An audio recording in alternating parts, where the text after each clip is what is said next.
I think that my presentation will be brief and that I will likely pose more questions than answers, so hopefully we can just have a good discussion afterwards.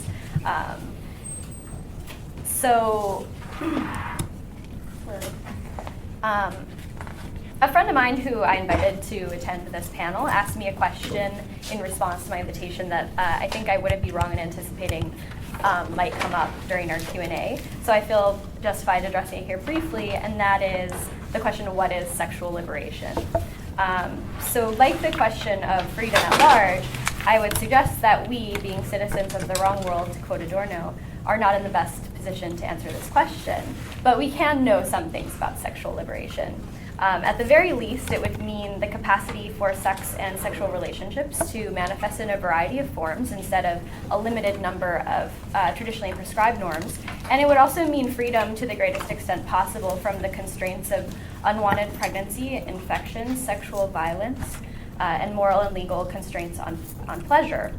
Of course, then the question becomes, what is pleasure, which is a little bit more tricky and maybe beyond the scope of this particular talk, but I guess we can find out. So socialist theorist Juliet Mitchell situated the issue of sexuality for the left within a group of 4 essential considerations for a socialist politics concerning itself with women's liberation. She situates sexuality along with production, reproduction, and socialization. That is the socialization of children. So these 4 areas a socialist left concerned with women's liberation should focus on. She cites sexuality as the most historically tabooed of these 4 topics among socialist thinkers. Fair enough, because to articulate the relation of sexual freedom to social freedom is a complex task. Why should a revolutionary politics, and Marxism specifically, concern itself with sex politics? And then the flip side, why should sexual politics be concerned with Marxism? Regarding the relevance of sexuality for women's liberation, Mitchell writes, quote, "The transition to complete effective monogamy accompanied the transition to modern bourgeois society as we know it today. Like the market system itself, it represented a historic advance at great historic cost. The formal juridical equality of capitalist society and capitalist rationality now applied as much to the marital as to the labor contract. In both cases, nominal parity masks real exploitation and inequality. But in both cases, the formal equality is itself a certain progress, which can help to make possible a further advance. Here, Mitchell names the possibility inherent in bourgeois sexual relations for their own overcoming. A greater parity of gender roles in bourgeois monogamy signals the possibility of true equality and freedom. Today, however, we might reasonably question whether Mitchell, writing in 1966, almost 50 years ago, was incorrect in this observation about marriage specifically and the form of sexual relationships in bourgeois society more generally. Adorno, writing 3 years earlier in his essay, Sexual Taboos in the Law Today, suggests that, quote, sexual liberation in contemporary society is mere illusion. He meant by this that the appearance of sexual freedom in the form of increased sexual activity outside of marriage and the integration of sex and popular culture did not indicate a movement toward a more liberated social situation. While this does not necessarily contradict Mitchell's observation about formal equality in bourgeois monogamy, it does beg the question for us: if sexual relations in bourgeois society create conditions for advancement in the form of freedom, why do we remain unfree? Is the formal equality advanced by bourgeois society playing out in a more liberal sex life that nevertheless remains constrained by an oppressive social situation? Another clue might be found in Adorno and Horkheimer's observation in Dialectic of Enlightenment that, quote, with society, loneliness reproduces itself on a wider scale. The institution of romantic love and its solidification in bourgeois monogamy, while encouraging a greater equality of sexes, also masks competition between partners, which thrives on the nominal parity observed by Mitchell that masks real exploitation and inequality. The inevitable and varying apparitions of the social situation in personal relationships, including romantic and sexual relationships, indicates perhaps an image of Marx's double freedom, in that the freedom to choose who to love and who to fuck is accompanied by the freedom to be lonely. Certainly, many gains have been made in the quest for sexual freedom, particularly recently on the front of gay marriage. Also, trans-identified individuals, as Tana mentioned, are more prominent in popular culture and public positions, and the internet has made it possible for otherwise isolated and stigmatized individuals to find support and networks of communication among peers. While marriage remains the dominant state-mediated expression of romantic and sexual love, the prominence of premarital sex is largely a given, and divorce is more common and arguably easier than in past decades. However, the same arguments are forgotten and repeated. The old appears new, and the apparently new is the ever same. Inevitable, fleeting controversies, instances of blatant sexism, slut-shaming, gay-bashing, and sexual violence and abuse pop up in our internet feeds, weeding out the internet trolls and bigots, while sometimes reaffirming popular support for victims of sexual persecution, and hence creating a temporary sense that the situation is improving, however slowly. Yet still we see articles in the New York Times about whether men are biologically predisposed to take out the trash and women to do the dishes, and that studies show couples who stick to gendered chores have sex more often, or that scientists have discovered the gay gene, or whatever the next article is. The problem is not necessarily that these studies are false, although they may be, but that the romantic idea of the natural human is here repeated in a dominant biologism incapable of reflection on the constitution of the individual on whom society is imposed and on whose development it intervenes. Adorno's essay on sexual taboos in the law, which addresses the criminalization of homosexuality in Germany, which was repealed in 1968. And as a side note, homosexuality was only decriminalized in the US on a federal level in 2003, speaks to an obstacle Mitchell's quite reasonable argument for an adequate politics of women's liberation might miss. And this is bourgeois society's tendency to undermine human particularity and with it, individual experience. In pre-bourgeois societies, people did not have sexuality or sexual identity in the way that today's sexuality is talked about like a thing one possesses, which is evidenced in the concept of owning one's sexuality, like something that perhaps third-wave feminism might uphold. One's activity, rather, was integrated with the self, and so not an element of personal property. The disintegration of fixed social roles invited Marx's concept of double freedom, freedom to sell one's labor and to that extent to determine one's activity, and conversely the freedom to starve. So what does this understanding of the development of the possibility of freedom in history and the development of the concept of sexuality as we know it today mean for a politics of sexual liberation? And so one consideration that I'll throw out there today is that a politics of sexual liberation might be careful not to undermine the human capacity for empathy by setting an agenda led by the doctrine of nominal equality that competition in bourgeois society necessitates. And by that I mean pretty modestly having a stance of openness toward conversation and guarding against the foreclosure of thought and discourse, even that which might be difficult and painful. So, certain things that we can't generally talk about in public or at all. So I guess I'll leave it at that.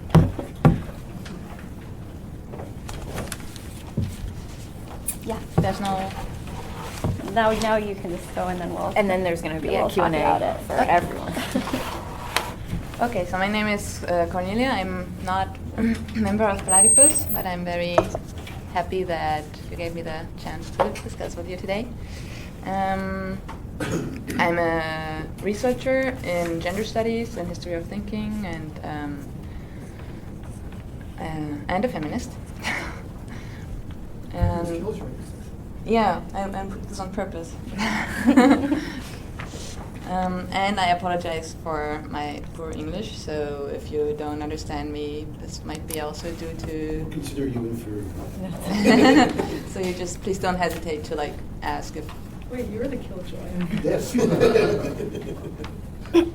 So to speak about sexual revolution seems rather overcome or historical these days, as we not only observe old-fashioned models for sexual organization like families or couples being more and more popular, like compared to the 60s maybe, but also since radical conservative politics have made sexuality their central concern in the past decade.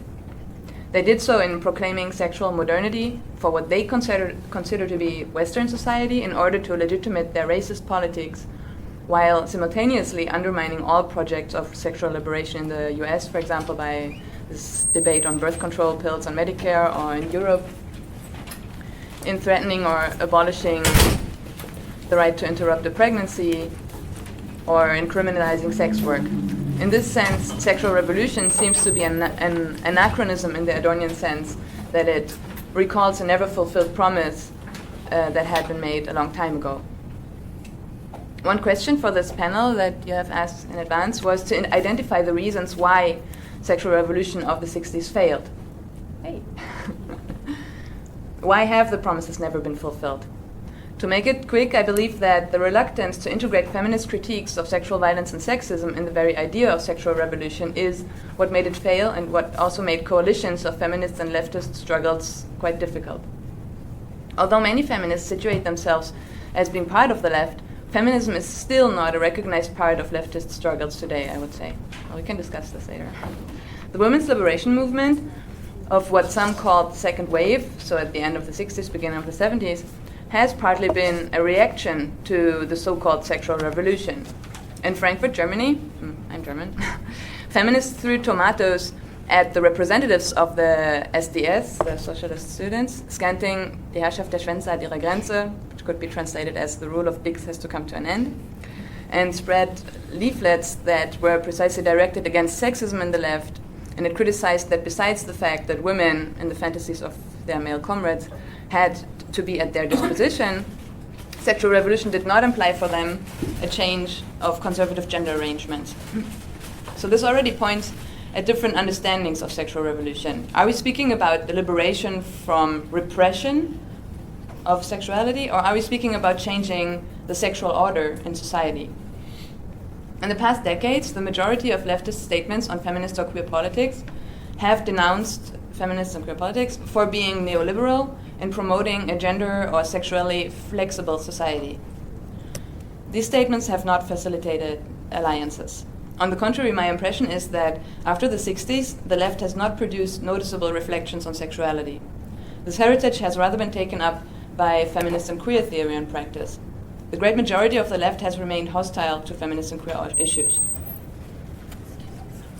Paper's not current, is it? One reason for this, besides probably also the sheer sexism of masculinist left, has been that feminist and queer reflections on sexuality have taken an important turn in the 80s that was part of what some call a post-structuralist turn. The Freudo-Marxist framework that, following Engels, described gender as a structure of exploitation of women by men, or following Freud, declared all women that would not adjust to patriarchal norms as sick, did not provide satisfying answers for feminist and queer questions about sexuality. The great failure of the sexual revolution for women and queers was better explained for them by a Foucauldian understanding of sexuality as a technology of power. The booming porn industry and general sexualization of society after the sexual revolution seemed to confirm what Foucault described as a loquacity of sexuality, an omnipresence of discourses about sexuality that discipline sexual practices, identities, and norms rather than liberate from any repression. This analytical framework led to a more general questioning of modern sexual subjectivity, a questioning that would put feminist and queer thinking in contrast with Marxist ideas about political subjects and their rationality. On the contrary to Freudian and Reichian ideas, it deconstructed underlying assumptions on natural sex drives that would have to be freed from repression. So if repression does not seem to be a convincing analytical framework for understanding sexuality today, what can we learn from feminist and queer thought for renewing the claim for a sexual revolution? The paradigmatic change in feminist and queer thinking of sexuality since what has been called the feminist sex wars in the late 70s and early 80s are best resumed by Carol Vance's title of the conference proceedings from the Conference on Sexuality at Barnard College in '82, Pleasure and Danger.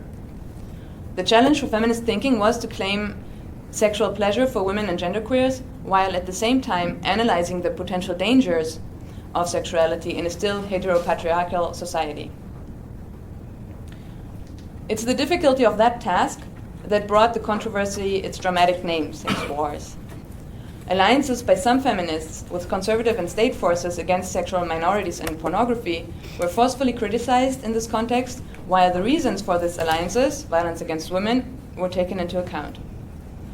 35 years later, the split among feminists and queers seems to have completely reified. Some feminists are still organizing against violence against women in NGOs or sometimes even in state offices with sometimes quite normative ideas on gender and sexuality, while in the largest part of gender and queer studies, the pleasure part is more established than the annoying talks about sexual violence. Sexual violence that, by the way, have increased in Western countries in the last decade. There have been brilliant works on sexual subcultures, technologies of sex, sexual representations in art and the media. There have been important works on the histories of LGBT struggles, the necessity for identity politics, and also its pitfalls. Recently, more attention has been focused on the critique of sexual modernity as it has been presented by right-wing politics, but unfortunately also by some feminists and queers. If we are interrogating the possibility for sexual revolution today, we should learn from these feminist and queer analyses that sexuality is not a repressed natural force that has to be liberated in order to overcome bourgeois structure. A new sexual revolution has to imply the liberation from heterosexist social structures and violence. A new sexual revolution has to overcome gender biases like slut-shaming, the bourgeois family, and what Gail Rubin called the charmed circle, that is the hierarchization of different sexual conducts. Today more than ever, the conservative right is organizing a moral panic against all those who do not conform to this charmed circle. Homophobic attacks have tripled last year in France with a movement against gay marriage. A new sexual revolution has to organize solidarity among and with those marginalized by the politics of the charmed circle. Another aspect that should be learned from the failure of sexual revolution in the 60s and from feminist struggles afterwards is that there's no such thing as a revolutionary sexuality, or in other words, a sexual revolution has to be careful not to establish new norms in fighting the old ones. In the leftist sexual revolution, this had been the norm of orgasm and promiscuity, read male disposition of women, and in feminism, this had been for some time the idea of political lesbianism. So first masturbation was counter-revolutionary, then it was as revolutionary as it gets. The only revolutionary way to fuck is to fuck as you please in the respect of the people you fuck with. Also, there's no such thing as a principal contradiction. Sexual revolution will not automatically come with the fall of capitalism, and capitalism will not end if we fuck right. The fact that sexuality and capitalism are linked does not mean that their relation would be a determining one, and the same is true for gender and sexuality, as Gail Rubin has argued.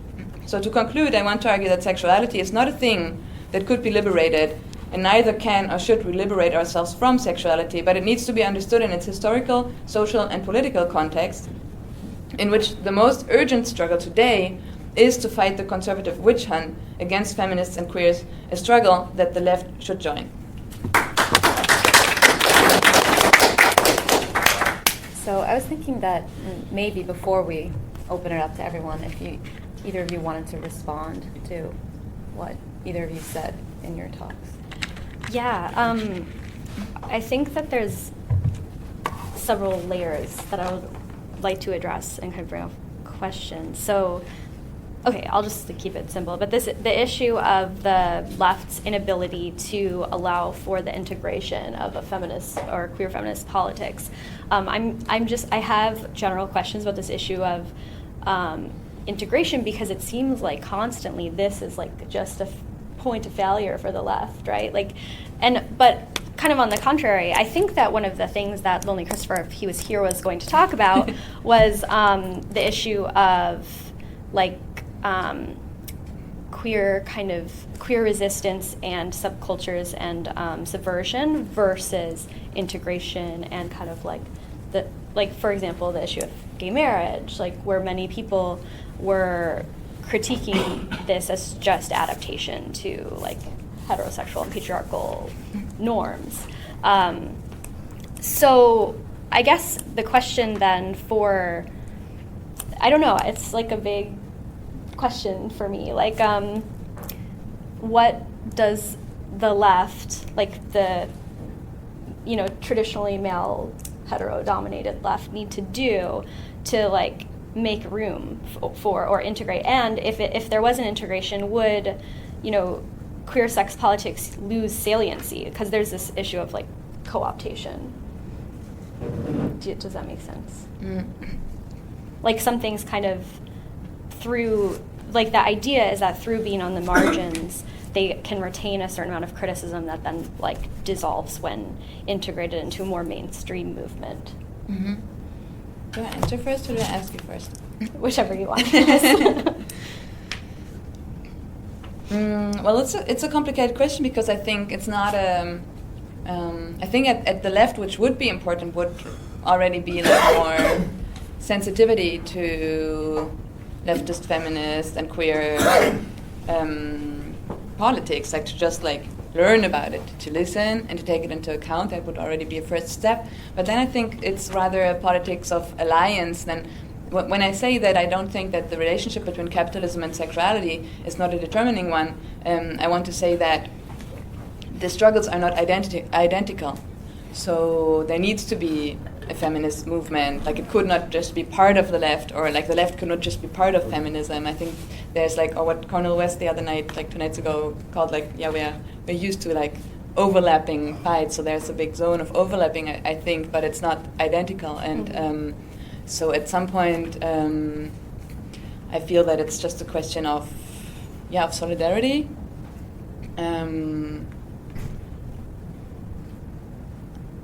And at the same time, like what I try to say about this like different, because I have the feeling like solidarity in like more Marxist left is then always like limited to these parts of queer and feminist politics that would correspond to, that would not give up the modern subject, like the revolutionary subject. And I feel that true recognition of these struggles would also, well, I think there can also be some learning from each other. Maybe like I'm not only a researcher, but I'm also an activist in feminist and queer and also leftist politics in Germany and in France. And I'm always like between these chairs. I feel that I spend my time trying to like raise questions of material aspects of domination in feminist and queer circles, and I try to like raise consciousness in the left on feminist topics. And it's really not easy because I have the feeling that people have a hard time to like step out of their frameworks or to just and maybe I get more and more the impression that the problem is in some point it is like not just a lack of like listening, but also like a different conviction of like how to think. Like I think you already pointed at that when you were like speaking about sexuality as property, and I also mentioned that this like and it's true that like the modern understanding sexuality as we know it is not so old. It has come up with bourgeois society, and it is very much linked to this idea of like you have to, in order to be like a modern subject, you have to have a sexuality, a sexual identity. You have to like perform a certain practice and code of like your sexual identity that has to be legible and comprehensible,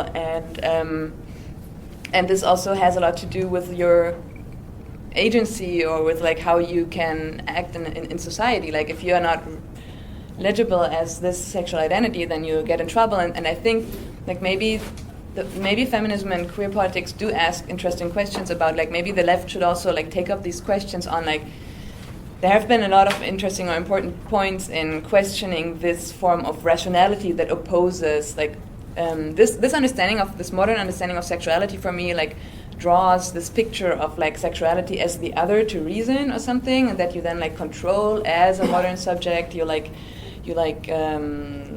in showing that you establish a coherent sexual identity, you also show that you are reasonable. And I think that some queer politics have made interesting criticism of that. And can I also ask you questions? Mm-hmm. Okay, I have a question of understanding, because I didn't really get your point on this nominal equality. If you could like repeat it. So I did take that from Juliet Mitchell, but essentially I was kind of trying to refer to I think that there is an enactment of equality that it's very much related to what you just brought up, this issue of like having a sexual identity as a sign of being a reasonable person. Like there's a kind of measured way of like enforcing equality, and the idea of monogamy in marriage is that then there's like just this greater equality of men and women, and that they come to a partnership and are counterparts in society, and in that same society this sort of nominal equality is necessary for competition. But what we all know is that actually that's not equality, because exists real exploitation and oppression, other than like all being equal competitors on this scale, or all equal to sell your labor. Like we know that that's not the case. So I think that there's then like this is in conflict with what would be equality, like inequality and freedom, if that makes sense.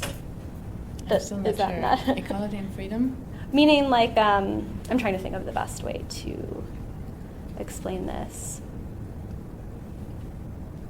Like what would kind of ideal equality look like? It wouldn't look like, sorry,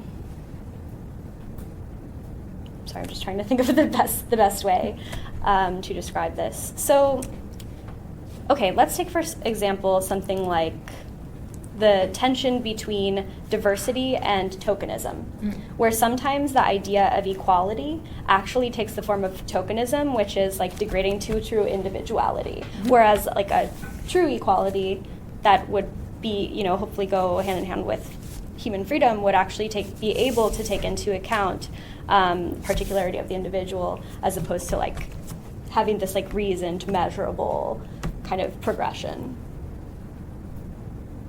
So the kind of equality that is like evidenced in a greater parity of sexual roles in bourgeois society is of that nature. It's of the nature of like kind of the appearance of equality, like the appearance of both, contributing to a family and both like, and we see like being equal members of the workforce. Like obviously there's inequality like pay inequity and things like that, but this is just how it is progressing, and what it's progressing is like equal competitors and equal, Yeah, it's a complicated question, I feel, because I see the pitfalls of it, like that there's a necessity of identity politics in order to like have some equality, and then at the same time, like there's the danger to like reify differences through these identity politics. But I feel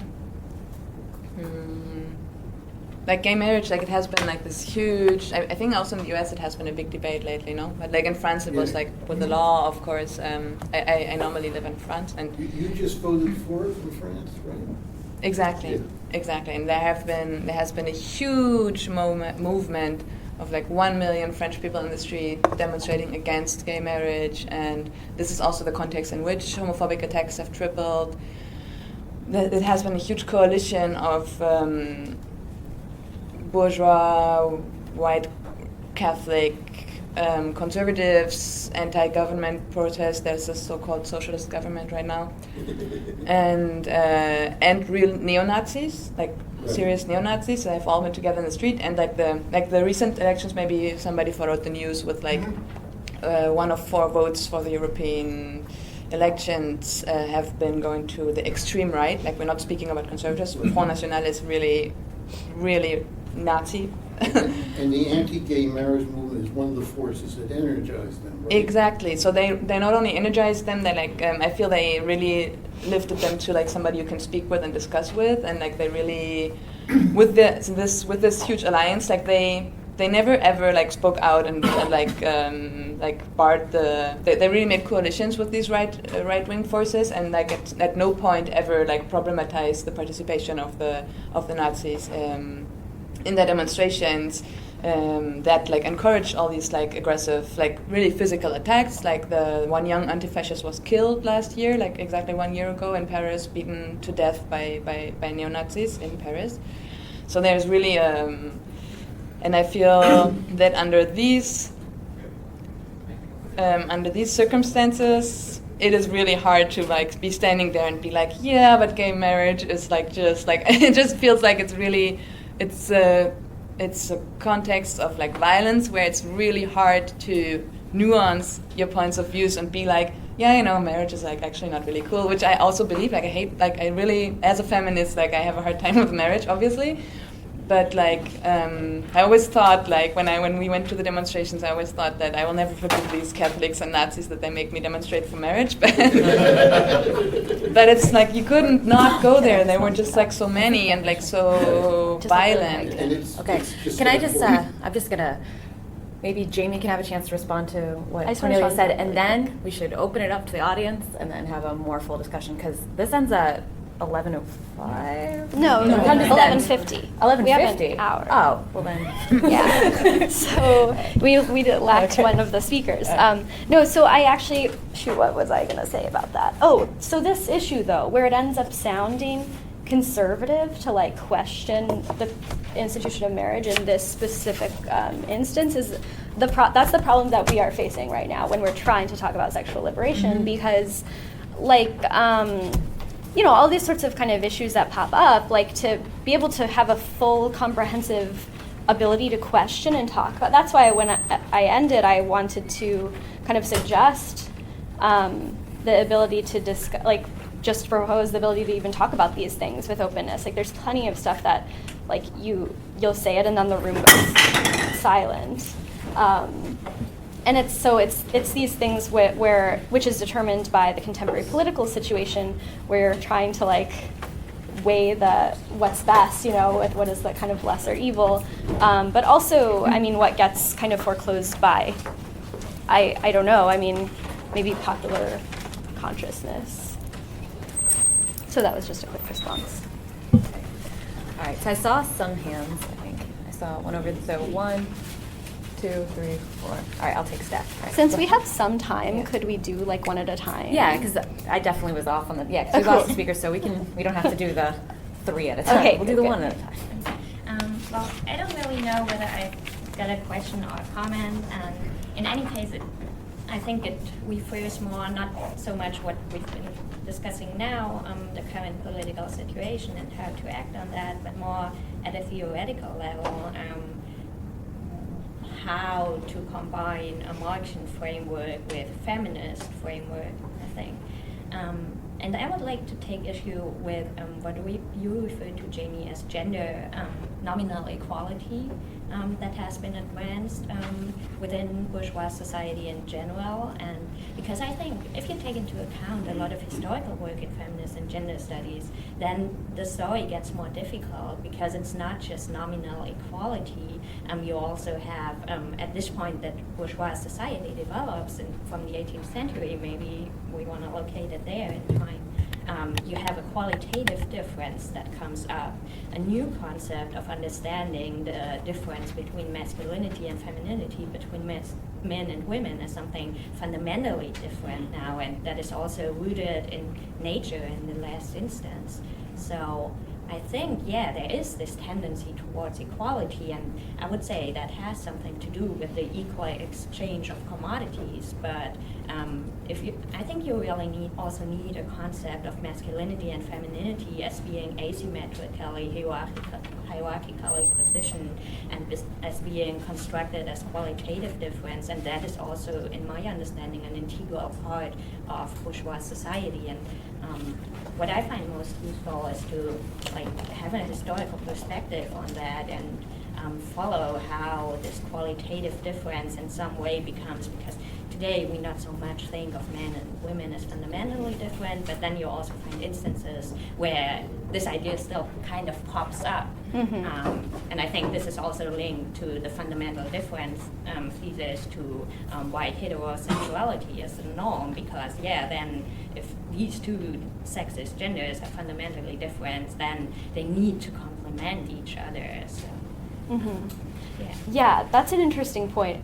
So maybe to respond quickly and kind of like first situate this issue of like equality, meaning the transition from like pre-bourgeois to bourgeois society. Like pre-bourgeois society is your roles, social, gender, whatever, like your roles are fixed, and then when, like in bourgeois society, you begin to be able to have like this less fixed, like there's a greater flexibility in how you choose to spend your time, your activities. There's also this like solidification of the issue of romantic love, where you get to choose even your partner. So this creates this the concept of kind of bourgeois equality as we would know it today. But then to address kind of the issue of like the maybe asymmetry or kind of fundamental difference, I think this is kind of an interesting problem, and it's one that I will cite again Juliet Mitchell, who this is like later on than the essay that I cited in my talk, but she actually started to look at Freud and provide a feminist critique of the feminist critique of Freud. So she looks at Freud's essay on the anatomical difference between the sexes, where this is kind of counter to a typical feminist critique of Freud, which would say that like girls are really just like, they basically parallel to the development of boys, except they don't have the penis. Like that, so it's like there's no really specificity.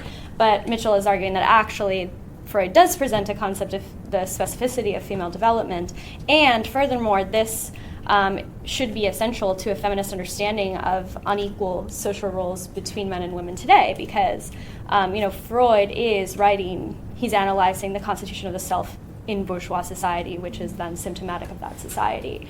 So if that kind of addresses your question, also there is obviously this issue of kind of biologism and the justification of ancient like biological differences, which feminism has already refuted or like dealt with, right, since at least de Beauvoir.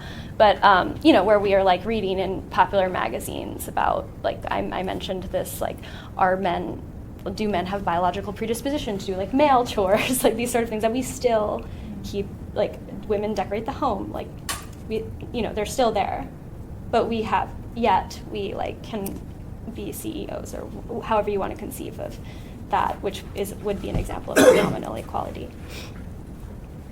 I have the impression that this really links to this question that you ask. It's like as if you ask the question of like work in capitalism and in feudal societies. Like of course, like there is a limit to equality politics. Like you only get so far, but then like I guess nobody would really say that the answer in our critique of capitalism would be to then go back to feudal work relations, slavery, I guess. So in the 80s, there have been in feminism, like this entire, like in the US, it has been labeled French feminism, I guess, to like address the limits of a politics of equality that like tries to, like also with the experience of like feminist movement from the 60s on and the frustrations, seeing like, okay, there's like some rights that have been gained, but like sexism persists, and the answer to that was to say, okay, there needs to be more fundamental change, and this is why they then like try to theorize something like a symbolic order in like questioning the construction of femininity and masculinity, and like have like dealt a great deal with psychoanalytic works, but like in different ways. But like I think that has been important, and this is also what precisely made it so complicated, I think, for Marxists. Like in France, this has been like, if people like explain to you the history of feminist thinking in France, it's exactly this big divide of the so-called materialist feminists versus the French feminists that have been exported, and the problem is exactly like in this what I try to name the idea of modern subjectivity, where for the materialist feminists this entire engagement with psychoanalysis and with symbolic order was counter-revolutionary, to make it quick, and was not even considered as being feminist. So this was a big, they were so opposed, they didn't even speak to each other anymore. So this is a real split in feminist thinking. And I feel that Marxist left has always entertained a stronger relationship with the materialist feminists, of course, because they maybe also like in the more conservative Marxist sphere, maybe. I mean, there are like some more undogmatic leftists that would also like open up to questions of symbolic order, but like generally I feel that this has not been so much the case.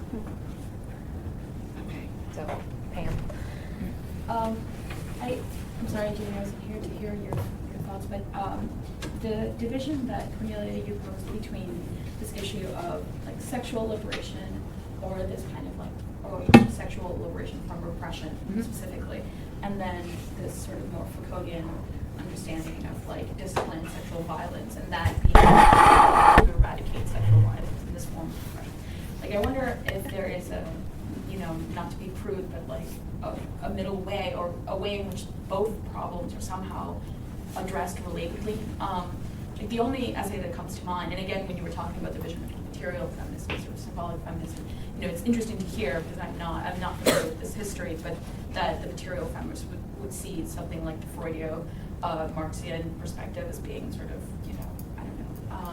not important. They were more Lacanians too. Okay, well, maybe that's where these things get negotiated in a different way. But so D'Amelio, which seems like is my introduction to like sexual politics, and his little essay on capitalism and gay identity seems to be a way of at least talking about these things in relationship. Now, if I remember the argument correctly, it highlighted both material transformations as well as the way in which those material transformations created conditions for the transformation of sexuality. So in a thumbnail sketch, my understanding is that he talks about, for example, the militarization and ongoing transformation of social relations under capitalism in this way, and that young men are then relatively more independent from the family structure because they have to go off and fight the wars, and that they develop a different form of socialization. They're introduced to their sexual, they're socialized in this different context in which their sexuality is transformed, thus giving this possibility, right, that one could have different forms of coupling or different forms of sexual relations, etc.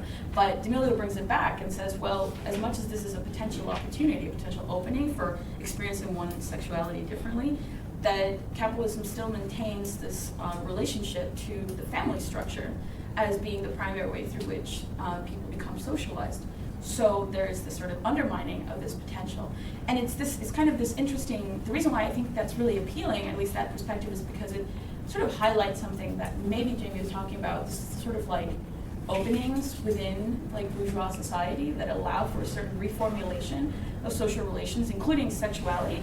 And then at the same time, insofar as we live under capitalism, those same possibilities or openings are like constricted or undermined or rejected as being deviations, right? Even though it's within that world that deviation was allowed to exist. So anyway, I don't know if there's a question here, but I wonder if two questions. One, is the materialist feminist tradition that you're talking about, like how does it reject the sort of Freudian tradition? Like what explicitly, what is so nonsense about it? Like what does it sort of reject in that? Because it seems to me essential to thinking about even, material limitations. And two, have there been any efforts by the more sort of Foucauldian, post-structuralist type of feminists that think of capitalism as something beyond just a kind of disciplining mechanism, if that's the way even they think about it, but also as an opportunity, or social relations within capitalism as different types of opportunities for the self-creation of a new subject? Or is it merely negative? So I guess those two questions. And I mean, it's not really restricted just to Cornelia, Jamie, and thoughts about it.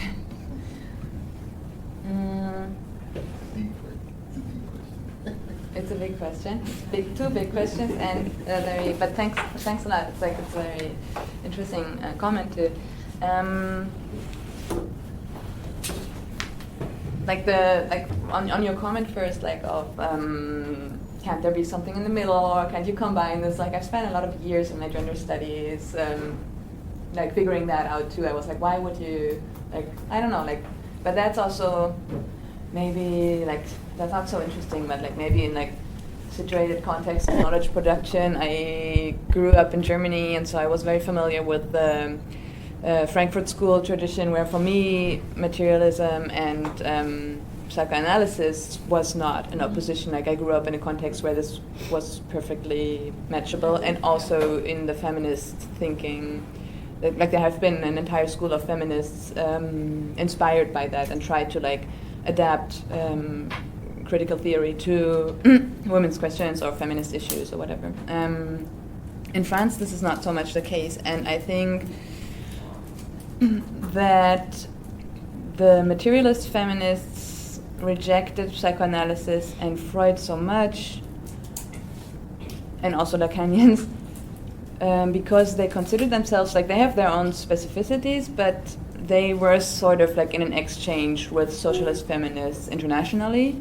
They were in these networks, and I think like the first thing that I understood perfectly well, like when I was a gender studies student and I read my first Freud texts, it's like gives you the blues, really. Like somebody speaking about you this way, like you're the riddle, you cannot think of yourself, like I don't know, all this stuff. Like, and I agree, like Rubin also made the statement that he's kind of a feminist monkey in the sense of that he describes all these norms, like how people are like gendered and everything, but then he like always misses this last step to be like, and therefore we have to like get rid of it. But he would then like always like get to a different like very normative conclusion of like, yeah, like if you don't conform to it, then you're like sick and like neurotic or whatever, and like might become a lesbian, which is obviously a problem for him or whatever. I mean, like then there have always been like other feminist and queer readings of Freud that then like more concentrated on the polymorph perverse and like and different appropriations, but yeah, and then like your second question was more like on the opportunities. If the more psychoanalytically interested feminists didn't see opportunities to like also go beyond, like also take into account like material issues. No, if I get it right. Yeah, or bourgeois society is a kind of opening and not only a closing. Mm-hmm. It has. I feel that this is like a little. It's like a dirty little secret in feminist theory or something. That like, I feel that it's not so openly addressed as it should be, maybe because it's true that that capitalism and modernization has been a quite how do you say has been a good partner for feminist politics in the sense that like these like liberal modern liberties that could be touched by this pact sometimes like were to the advantage of like female liberties. And then like, yeah, we already discussed this, that you can only get to a certain point with this, but like if you have no, I mean like I don't know, like I guess in the US it's not so different. In Germany and France, like up to the 60s, a woman couldn't like open a bank account on herself or decide that she would want to work, or like I think like rape in marriage got only criminalized in the late 90s in Germany or something, like just like these like just this basic stuff to like basic liberties as an individual like have always made it very attractive, I think. Like, but then like I feel that as feminism came from the left, they never really like had a good time to like acknowledge that, because they were like so eager to like criticize capitalism, and so they had rather very quickly started to always like always point at the limits of this. And like I think feminism has been like, as it has been so left informed, always been very critical of these liberties, and always like there has been in the 70s this big promise like, okay, freedom through work, like if we only like get the right to work and have our own freedom, yeah, if a little freedom, like the capitalist freedom of like having your own money, having your own flat and stuff like that. But then like in the 80s they started to question this and be like, okay, this has been all really nice, but something is missing, like this hasn't really abolished like, and I think this is also related to like, yeah, then like, okay, then you got away from your beating husband, but then you're like sitting alone with your child in your small flat, and like something else needs to happen. And this is when all the questions came up of like, okay, we need more general change, like this, like the family needs to like go away, we need different ways of living together, we need different ways of like organizing our sexuality, organizing like all these questions like have always been at the center. So I feel that but this has been, yeah, this has been, you're right, it has been maybe more in those parts that wanted to also question the symbolic order of a sexual structure or something. Okay. So, I had a few things. One, I just wanted to comment, and I also missed a lot of Jamie's talk, unfortunately. Sorry, I look That's forward to okay. reading it. But so most of this will be devoted to Cornelia's talk, which I also really appreciate. It clarified a lot for me. So, just on the materialist feminist thing, I mean, part of my understanding of the difference between, like Christine Delphi and some of the other symbolic feminists was that the argument, in some sense, the argument was about like what it is that reproduces gender oppression and gender inequality over time. And the materialist feminists claim was fundamentally it's that the continuing responsibility of women for reproduction in the household and the exploitation of domestic labor fundamentally is like why there still are women and still are men to some degree. And the symbolic feminists were much more concerned with sort of processes of othering that are inherent in reason. So, I think we can say it's a maybe a simplistic dichotomy, but at least the claim was that what reproduces women, is it material exploitation or is it kind of ideological processes bound to life in bourgeois society? That's how I've always understood sort of the argument. Anyways, that's not exactly. I just wanted to throw that in there. On sort of questions, I wanted to defend maybe Wilhelm Reich a little bit because it seems to me what actually Cornelia you were describing in terms of the new assault on like reproductive rights, on marriage, homosexual marriage, on all sorts of like signs of liberation of some form or another. It seems to me exactly a concept in Reich's work, like the fear of freedom, can actually help us go far to understand, one, like why it is that these things are happening, and two, why it is that a lot of these right-wing parties in Europe have a working class base, right? Have a base of people who are exploited and who nominally should have something in common with those who want like an increased set of decisions in their lives and the increased ability to determine their own futures.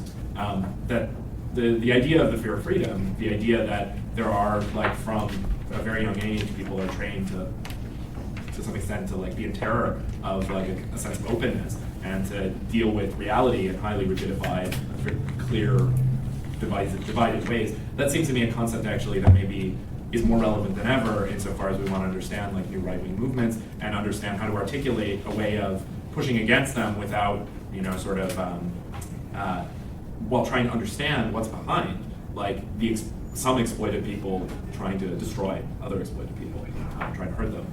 And then finally, I just had something to throw out there, which is, I wonder, I too am like really torn over the marriage issue. Having seen my parents' marriage, it's not something I'd recommend on anyone. So it seems to me that, like, I wonder if one way of dealing with this is just to say that, like, there are all sorts of further demands. It's like, fine, you want marriage, I want like the socialized rearing of children, so no one has to be married. Like no woman ever feels like she needs to be married to make sure she has enough income in order to like properly take care of her children. Or you want marriage, like I want free spaces for young people to go and have sex, like another Wilhelm Reich idea. So I just wonder if there are like, if one way of dealing with the sort of extreme narrowness of the present, but also this, I think, right feeling of like, well, I don't want to side with these right-wingers like hating on, don't let them get people married, is actually to call for like older radical demands that have been sort of forgotten in a way historically. Yeah.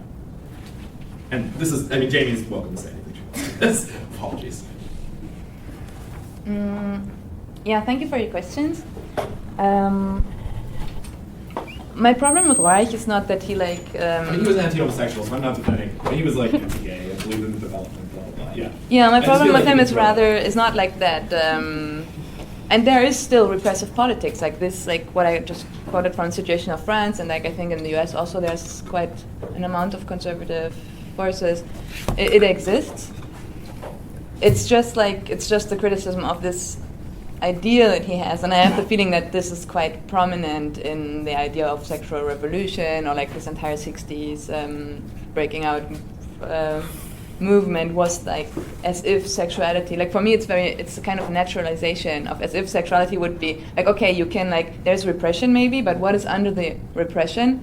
And I feel that in Reichian terms this seems very natural to me, like the way he describes it, what is lying under this repression. And I think like that feminist critique or reaction to sexual liberation or sexual revolution has tried to criticize this like naturalizing ideas about like what is lying under repression and being like, no, this is like highly social. What is like there is no such thing as like a natural sexuality that just needs to break free, or like he had so many hopes in like if you just liberate these like libidinal forces, then like people won't go to work anymore, and then like capitalism will fall apart.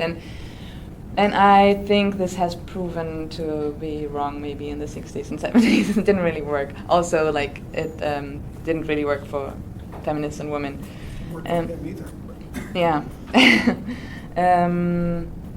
And also, like, when you say, like, for you, this shows, like, this points at people, like, the exploited being brought up one against the other. This is, I don't know about the US situation, but this is not the situation in France. The people in the street are the wealthy, the bourgeois, that at least what I know from the voting records, isn't it true that most of the fascist parties actually have like significant amounts of working class voters have moved from the Social Democrats to the far right? There are parties? those two, but like the movement in the streets, the Manifestation pour tous, is very, like, it's more organized by the, like, the majority is organized by the churches, and it has also understood itself as a protest against the socialist government. That's not very socialist, unfortunately.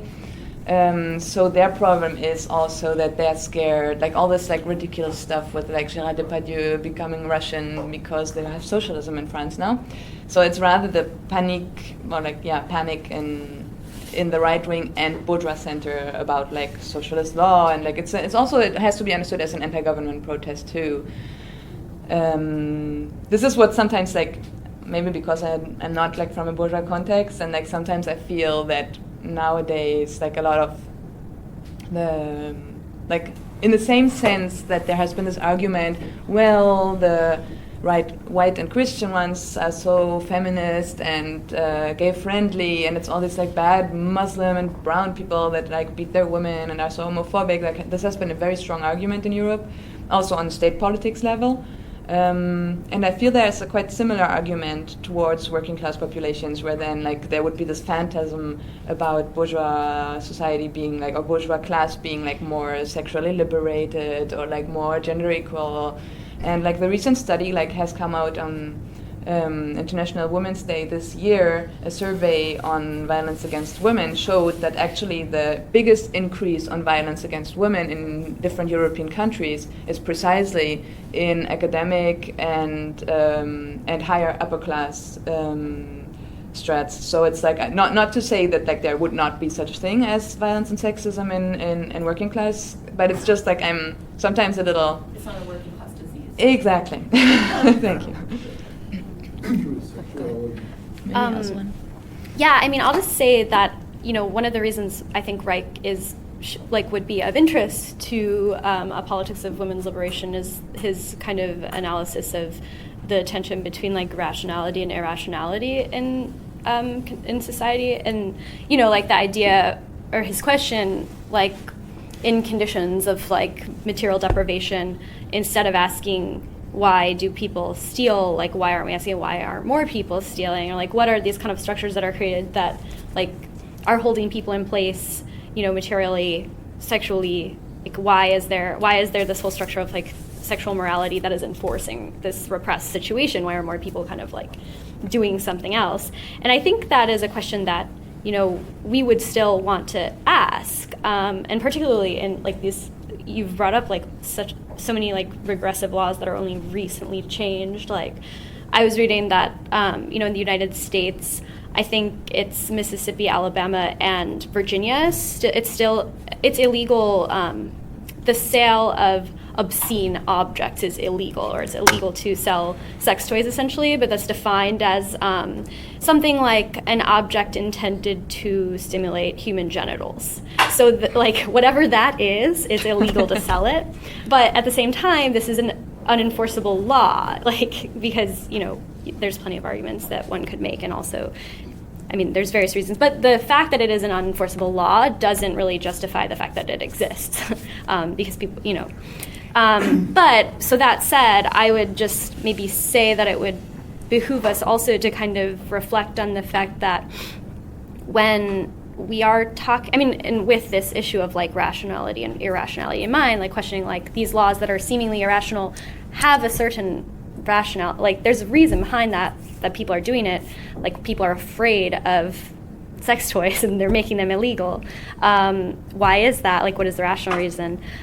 We could consider the fact that when we're talking about sex, we maybe don't fully really know what we're talking about, and partially that is due to this phenomenon of infantile amnesia, and this forgetting of like the years of our formative sexuality. So yeah, I guess that said, like, we might think about that, like, would this phenomenon change if like there were different modes of child rearing instituted and people would have different kind of experiences during these years? Maybe, I don't know, but something for us to maybe keep in mind when we're talking about these things. Okay, there's a lot of questions. So I'm going to try to get to people who haven't spoken yet first, and then I'll go. And then I also was like looking over this, so room for like a long period of time, so some people might appear to be in front of you, but they're not. Okay, you. My name's David Ledbeater. I happen to be on the board of a group called the Community Academic Consortium for Research on Alternative Sexualities based in Berkeley. And I'm a bit more optimistic. First of all, I don't think the sexual revolution of the 60s was lost. There were setbacks, divisions, and so on, but there was an enormous range of success. And I think that the women and the men who were involved need to be celebrated for that. It was a bit before my time, but it's important. So let me just say that I want to bracket the psychoanalytic stuff, because that's a whole debate by itself and how it relates to mainstream psychology and so on. But there are huge debates about shame. And we don't need to get into the higher reaches of psychiatry and psychoanalysis and so on to know that this is a real issue. And it's going on everywhere, okay? And fortunately today, there's a lot of people who actually deal directly with the issue of shaming, even recognizing some of its biological evolutionary roots and whatever. I would call it maybe the obsessive encouragement of shaming, or the encouragement of obsessive shaming. But it's still on the defensive. I mean, people are moving against it.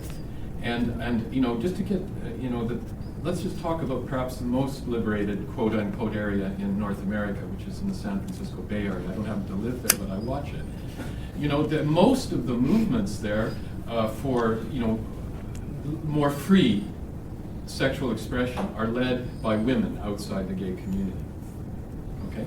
Okay. I mean, whether it's sex toys, whether it's polyamory, whether it's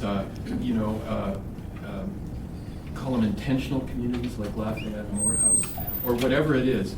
This is actually quite often led by women. There's even a kind of ideological thing, sex-positive feminism that comes out of these sex war debates and so on. So I just want to say that as a starting point, that I think we've made huge gains, and they're coming up against this reconstituted fascism and really hardcore stuff. But I think we'll miss the boat if we do not see how much has been achieved, okay? And so sexual liberation seems to me still a huge issue. Neoliberalism is making it harder because of what it does to restructure economic dependency into the family unit and all sorts of other things. But it wouldn't, like, just to give this context, for me, like, you could talk about something like the National Society for Sexual Freedom or all their agenda, but there's a huge number of things. Not only things about allowing sex shops and, changing marital and family laws, it's also about what's happening to the social programs and how they chain or don't chain people to sexual choices, whether that's in medical support or minimum wage questions or numerous other questions. And I think if we get down to the complexity of particular issues and concrete struggles, we'll see that there's still a huge frontier for advancing sexual freedom. And we don't have to utopianize it. We can look at what are the concrete things and what can be done. And many of these are being led by feminist sex educators and gay activists, queer pleasure activists, etc. Just a more positive note about that, and that there are things that are happening and they're important and they're going to change our lives for the better, in my opinion.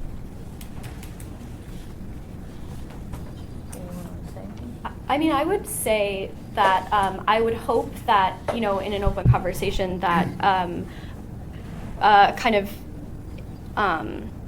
hopefully like comprehensive criticism of our situation and the situation of freedom wouldn't necessarily be inimical to recognizing concrete gains that we have achieved and that many people have worked really hard and like gone out to the streets to achieve. I would hope that we would still be able to retain a larger picture that would, show us how much yet is to be done. And then also I would just say, I appreciate for the purposes of your question the issue of like bracketing psychoanalysis, but I also would question that tendency because I think, as I mentioned, I think there are a lot of insights to be gained in phenomena that has been recognized and via psychoanalysis about sexuality, and I think that could productively inform practical movements like in the world. Could I just, I didn't want to imply that, okay? I agree with you, but for example, there's no discussion here of BDSM or some of the actual issues of therapy involved there. And sort of where violence comes into it in an objective sense, but how is it realized subjectively? It's just that unless we begin with actual concrete conditions, the whole discussion is sort of removed from, in some ways. Sorry, we have like 7 more. That's all right. It's kind of ironically close to what he's asking about. Jamie mentioned an article that was in the New York Times about does equal marriage mean less sex? And it referenced 50 Shades of Grey. And as a result, I probably am the only man alive that's read all 3 copies, all 3 trilogies, all 3 of the collection. My question is, what does it say about the need for a global movement towards sexual liberation for women if you have 100 million women across the world that have read this book and manifest the idea of BDSM and everything that goes along with that sexual desire for women? What does that say about women today and what we need to do? Yeah. Okay, that's an interesting question. I'll say I haven't read the book, kind of purposely in protest. Good read, by the way.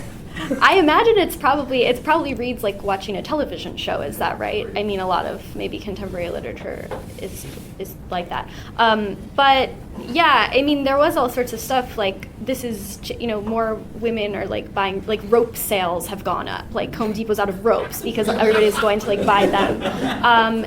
Is this evidence of like a more liberated sexuality? Like obviously not. Like we could have probably all recognized that, but like how do we then formulate this? Like what is, what we could ask ourselves, and I apologize for answering your question. Why not? Well, okay, I'm going to say, I'm just going to finish my response. Right. I apologize for answering your question with the question, which I've lost.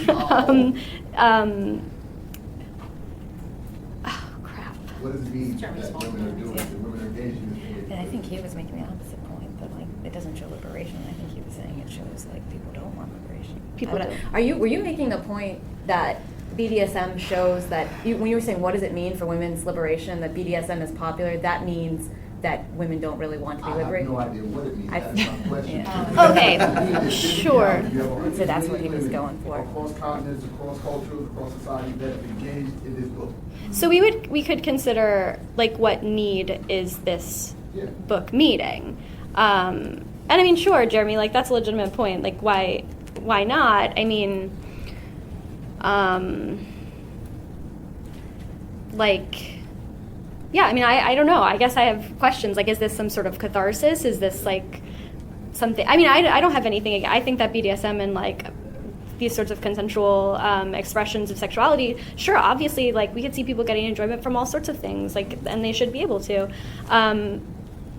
The book was a particular instance of like sexuality popping up into popular discussion and people talking about it for like a minute and like seeing it on the subways, and then, but it like, was this a real conversation? Like what, were we actually talking about human sexuality? I can answer too. Oh, go ahead. I would like to answer actually to the both, because I think it's an important point that you made, that it's like, and if I also spoke about a failure of the sexual revolution, it was maybe rather knowing that I would be in a quite Marxist context. I'm projecting myself in one, and then I feel, and this is why I made the point of being like, okay, for me the sexual revolution as a project of the new left of the 60s has failed in the sense that it was kind of like lost, or like I have the feeling that it were only with gigantic quote marks, feminist and queer politics that then like, well, they were also part of this like movement, I guess. But then I feel that the communication got somehow lost on the way between where I feel like from the context I know, like in France, for example, in these early days of like the late 60s, early 70s, the Front Homosexuel d'Action Révolutionnaire, for example, was part of this like Marxist left, and like for them it was very clear to like link these struggles. And I feel that like further on, all these like things that you mentioned, they are wonderful, and I think even like if also straight women like want to go into BDSM, it's wonderful. Why shouldn't they? Like in feminism, it has been a big debate in the 80s, and I think it is a huge part of liberation to like against shaming and against like to like enlarge this is a huge and important step. And this is what I mean when I say these struggles overlap, but they're not identical. Like I would never negate all this like liberties that have been gained, but like on the overlapping parts of it, like the question of like real liberation should not get lost either. Like not in order to say like all of this is shit, but just to say like, okay, maybe, and I understood this panel also as an idea of like, okay, where is the, like as the huge left forum topic is revolution or reform, I think that it like links this to this question like, okay, is this like only like about like some capitalism conform like liberties that you can like do BDSM as you do, I don't know, like hiking, or or is there some liberating potential in it, or yeah. Okay. You know, to me, the interesting absence in this conversation is a consideration of capitalism and why, in fact, it absorbs what were once perceived to be threats and changes the way that social norms are constituted in order to expand the market. Today in the United States, I estimate, in terms of my own research, that the sex industry is worth about $50 billion. So you've got, and that essentially, to me, the question then becomes, how did this happen? How did something which, I don't know if you know the history of this country, but in the 50s, UAC was attacking communists, but there were also lots of hearings and arrests and imprisonment and destruction, including Reich's own works, because his works were burned. To a place where today, 50, 60 years later, you now have a $50 billion industry. How did that come about? So, I think the role of the quote-unquote sexual revolution that started in the 50s, because, Adorno and Horkheimer, but particularly Marcuse, which is much more insightful, and I'm sorry you didn't discuss his theories of repressive desublimation, because that's the anchor of this, to me, is how the system is able to absorb these impulses, which are radical and challenging to the culture, are integrating those things from marketplace, privatization, and profit.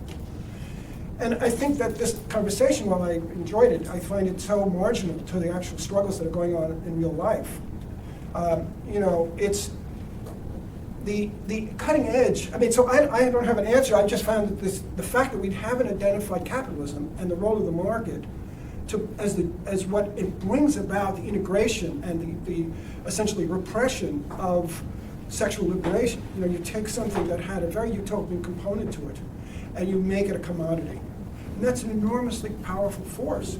We, people who believe in trying to actually have a life that's based upon, again, another term that hasn't been discussed, consent, which is about the equality of consent as the basis for any kind of sexual revolution or sexual relationships of age-appropriate people. How does that happen? And all these fights, again, you can't understand the sexual revolution movement or the women's movement without the civil rights movement, because it's out of that energy and that sense of empowerment that women and then the gay liberation movement, blah, blah, blah, all of this stuff moves. But we're this, if you look at the environmental movement as a parallel, because again, that's motivated by an animism that believes that life is precious, without understanding how capitalism absorbs us or attempts to contain it within certain respectable limits that I think we can't really understand what you call sexual liberation today. What is that? How do you get outside of the marketplace? That's the challenge. I mean, I don't know. I mean, that's my question. You want to respond? We What- also don't have to always counsel like discuss together. Only Unless if you we want it, that's fine. Then. Do you want me to take it? I have a quick response. Okay. Quick response. I think that the essay that I cited briefly, which is Adorno's Sexual Taboos in the Law Today, addresses this point in the kind of administration of sexuality via the culture industry. But he argues that what he calls the actual spiciness of sex, which I would say like the non-identical aspects of individual or particular sexuality, can't be redistributed to us. So there's this kind of, that's also why he says, as I quoted, sexual liberation is an illusion today. Because, I mean, he was talking and he was writing in, I think, 63. So, this kind of proliferation of what appeared to be free sexuality was actually, creating the opportunity for this like industry of sex to, meet a certain need. But then, really what, we might kind of hope for as like an inclusive or, maybe like all-encompassing view of sexuality, it can't meet that. So, and I mean, in terms of the issue of like capitalism being exempt from this conversation, I was using the term bourgeois society in an epochal sense to mean kind of the age of capital and this kind of phenomenon of the degradation of the individual and the kind of constriction of potential for individual relationships within capitalism. But then at the same time, this these, like when Pam mentioned this kind of like opening up, or like it also creates these possibilities for its overcoming, which we just then still have just not realized. Okay, so can everybody who has a question raise their hand? I want to just okay, we have a choice to make. Would you guys rather us take all the questions left and then you can pick and choose, or do it in the order that I saw people raise their hands? I have the feeling that there's a discussion going on, and maybe we don't have to make the ping pong, no? Maybe we can just, like, when we have something to say, and all discuss together for the rest? I don't know, it's a suggestion. Or it might be, I agree. that might be it might be better to take all of the questions first then, Maybe to get them on the table, that's what I'm thinking. So, all right, up again. Okay, all right, 1, 2, 3, 4. Well, actually, he's 4, 5. 1.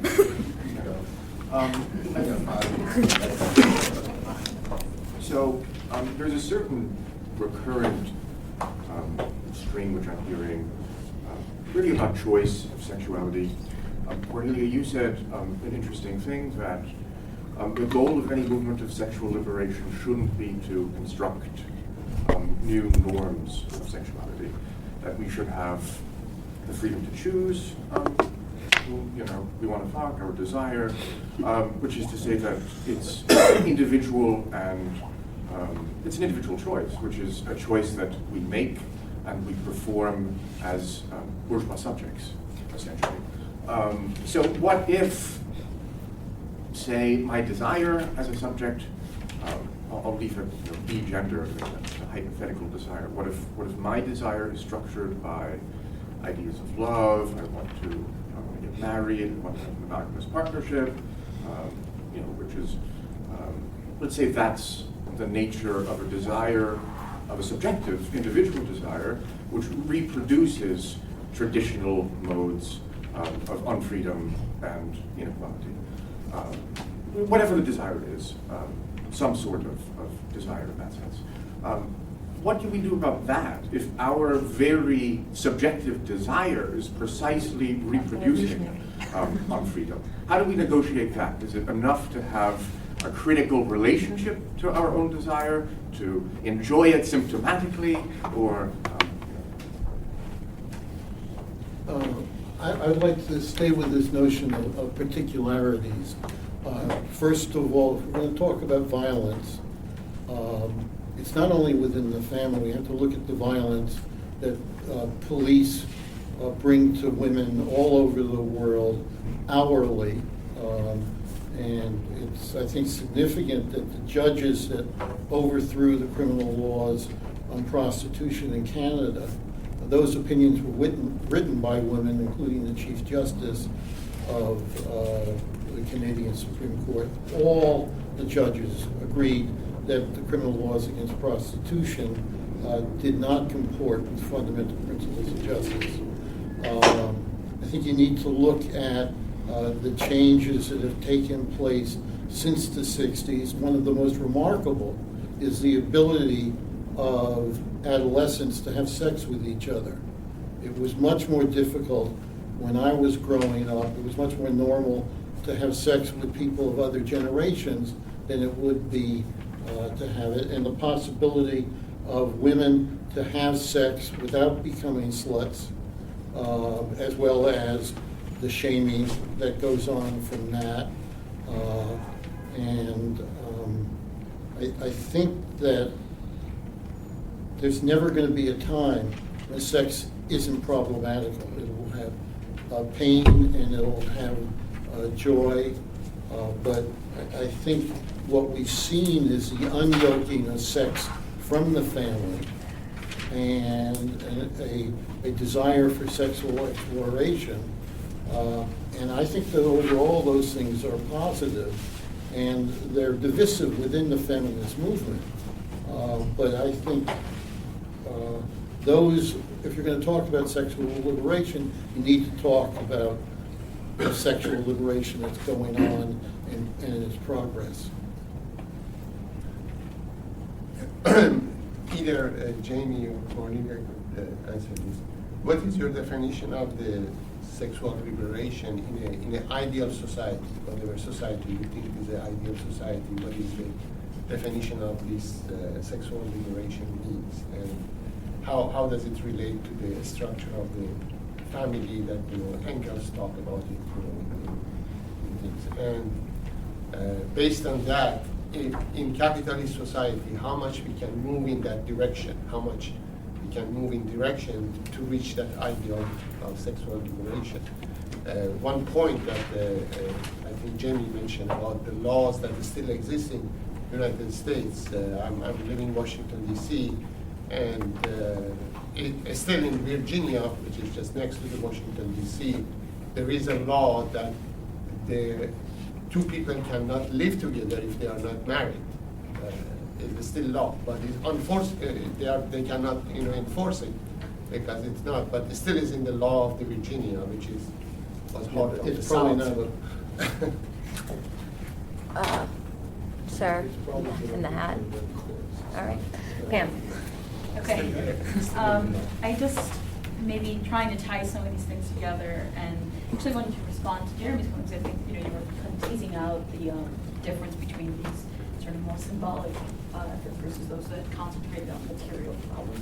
And maybe Reich is actually, and maybe others like Amelia, or maybe others still that I don't know, is also a way of like problematizing that distance, because like it seems to me that part of the way in which psychoanalysis becomes important when thinking about capitalism and the way in which it can help us actually advance the relationship between, politics and sexual liberation and its relationship to capitalism is something that, and Cornelia might have a criticism of this, but if we have some notion of libidinal energy, right, whatever that may mean, if it's not natural, it's social, whatever that may mean, right, that is directed, that is like mediated, conditioned by social relations. So sexuality becomes much more expansive.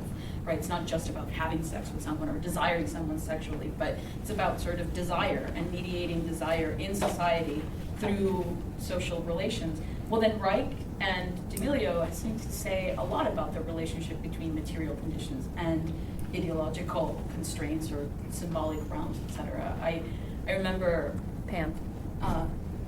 Sorry, the time. Yeah. Okay, yeah. I remember this quote from this essay that we read in Platypus, The Mass Ornament by Siegfried Kracauer, that ends with something like, if all the libidinal energies present at a football stadium, right, could be directed towards like revolution, like what would that mean? And anyway, I just think that we have to be careful because there's this one hand in which historical gains have been made in establishing more, whatever that may mean, formal equality, etc. But then there's this other dimension which I think is deeper and shouldn't be, I think, rejected because of its abstraction, because what it's trying to do is actually situate desire, sexual desire, as it's bound within material, concrete relations and the way in which it's redirected towards a kind of stabilization of capitalist society. And in that framework, this last thing, in that framework, material conditions and ideological forces are very much related. Yeah. Because we're almost up to maybe you guys could just make kind of like closing remarks in conjunction with any I of have these the questions. feeling that a lot of like remarks or comments and questions have turned around the question of families, around the question of the construction of desire. So I'm trying to say something about this because it also puts me in a dilemma. Like I'm here in New York for 3 months right now to like make research on the what I have already mentioned, the so-called feminist sex wars. And for me, it is a really complicated question because on the one hand, of course, I believe in the fact that like in my anti-naturalism, of course, I believe that like something like desire is constructed and is not just there or like is informed by social organization that has material dimensions. On the other hand, the feminism that like went 100% on that track was the one that in the feminist sex wars attacked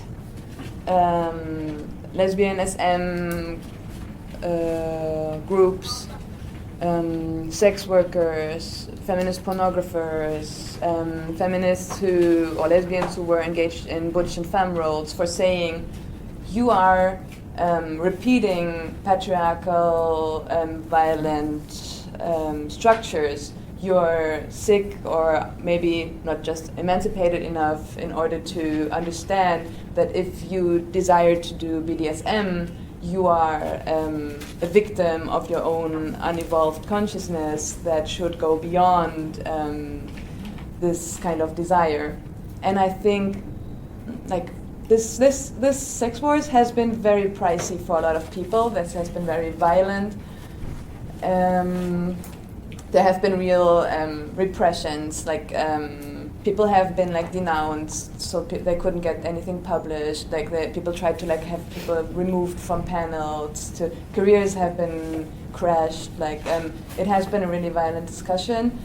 And that's why I think that although I understand the concern, and I also understand the concern of those feminists to be like, okay, I also don't believe in like biological or like natural or God-given or whatever desire. Like it's not something that just exists and that can then like also be revolutionary, like directed in something. But this is what I meant when I said like beware of like not giving new norms to sexual politics, when then like these attitudes can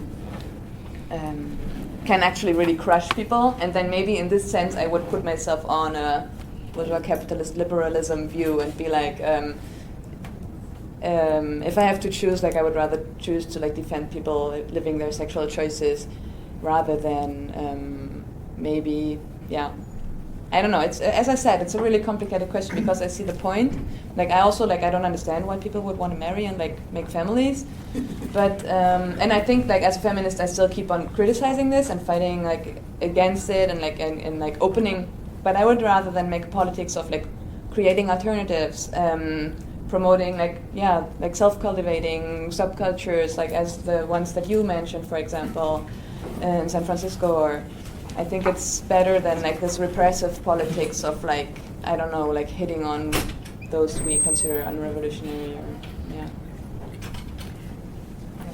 Okay, yeah, just like really quick, there's so much to respond to, but I would just like, I guess throw out, I don't know, the issue like, I think Engels said, he like posited that in a free society, like the free expression of romantic, like that, the form that romantic love would take in free expression was like monogamous love, which sounds really conservative to us. But I mean, I would just put that out there to say that like monogamy or the desire for like a monogamous relationship or even marriage in itself isn't, what is constricting. It's the fact that there's not the like possibility for the proliferation of various forms of love and expressions of love. And so if it were the case that there were, then like our thoughts and desires might also be given like freer reign to like form in various ways.